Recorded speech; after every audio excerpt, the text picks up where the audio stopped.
Melaksanakan sholat 5 waktu adalah salah satu kewajiban bagi kita sebagai umat muslim yang harus dilaksanakan. Namun, kadang kala ada sesuatu hal yang menyebabkan kita terpaksa untuk tidak melaksanakan sholat wajib tepat pada waktunya.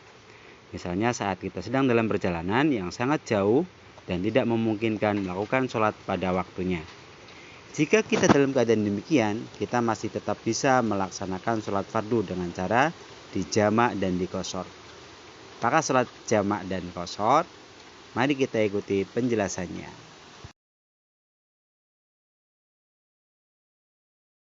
Seringkali kita melakukan perjalanan jauh sehingga kesulitan untuk melaksanakan sholat. Meskipun demikian, tidak ada alasan untuk tidak melaksanakan sholat fardu karena Islam tidak pernah memberatkan umatnya. Kita bisa sholat dengan cara dijamak atau digabungkan dan juga bisa dengan dikosor atau diringkas. Hal ini merupakan rukhsah atau keringanan yang diberikan oleh Allah Subhanahu wa taala agar manusia tidak meninggalkan sholat fardu walau dalam keadaan apapun. Sebab Allah tidak menghendaki kesukaran pada hambanya. Apa sholat jamak dan kosor itu? Untuk mengetahui jawabannya, mari kita ikuti uraian di bawah. Pertama, sholat jamak. Sholat jamak adalah sholat yang digabungkan. Maksudnya, menggabungkan dua sholat fardu yang dilaksanakan pada satu waktu. Misalnya, menggabungkan sholat zuhur dan asar dikerjakan pada waktu zuhur atau pada waktu asar. Atau menggabungkan sholat maghrib dan isya dikerjakan pada waktu maghrib atau pada waktu isya. Sedangkan sholat subuh tetap pada waktunya, tidak boleh digabungkan dengan sholat yang lain. Mengerjakan sholat jamak adalah mubah atau diperbolehkan bagi orang-orang yang memenuhi persyaratan.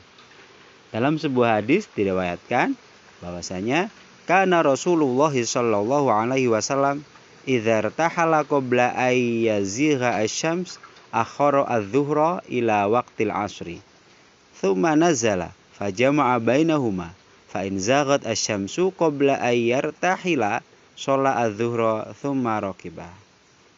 Artinya bahwa Rasulullah Shallallahu Alaihi Wasallam apabila beliau bepergian sebelum matahari tergelincir, maka ia mengakhirkan sholat zuhur sampai waktu asar. Kemudian berhenti lalu menjamak antara dua sholat tersebut. Tapi apabila matahari telah tergelincir atau sudah termasuk waktu zuhur sebelum pergi, maka beliau melakukan sholat zuhur, kemudian beliau naik kendaraan. Hadis riwayat Bukhari dan Muslim. Dari hadis di atas dapat disimpulkan bahwasanya Rasulullah SAW pernah menjamak sholat karena ada suatu sebab, yaitu berpergian.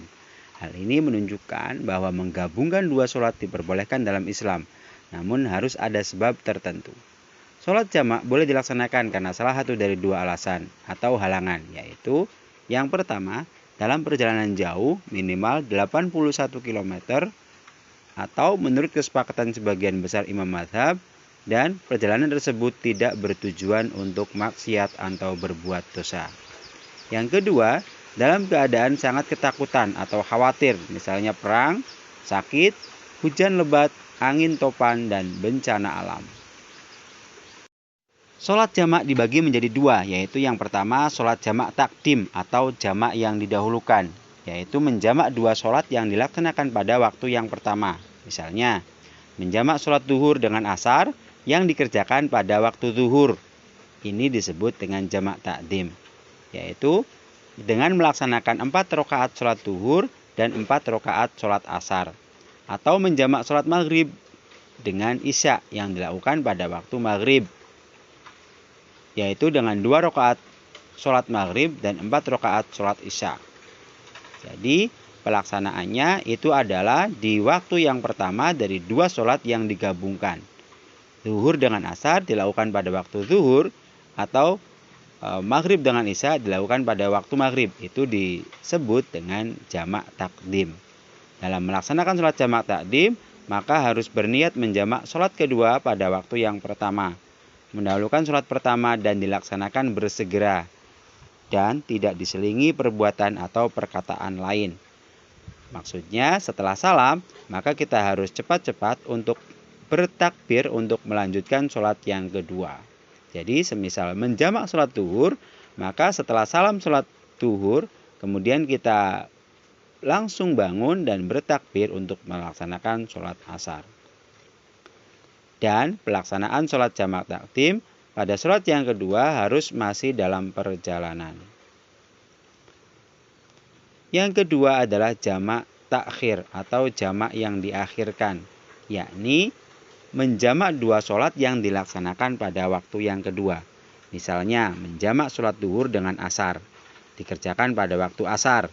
Atau menjamak sholat maghrib dengan isya, dilaksanakan pada waktu sholat isya.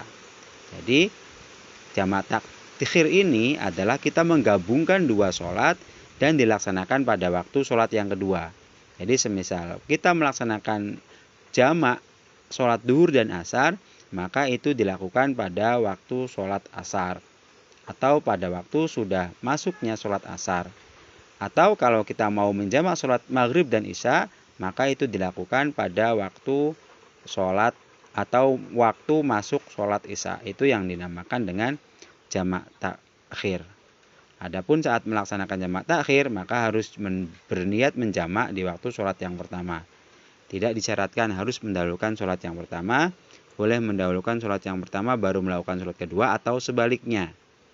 Pelaksanaan sholat jamak takhir pada sholat yang kedua harus masih berada dalam perjalanan atau masih dalam posisi safar atau musafir. Baik anak-anak, sekian untuk pembelajaran kita pada kesempatan akan kita lanjutkan pada pertemuan selanjutnya masih dalam bab yang sama, yaitu tentang mudahnya melaksanakan sholat dalam perjalanan. Oke, tetap semangat. Wassalamualaikum warahmatullahi wabarakatuh.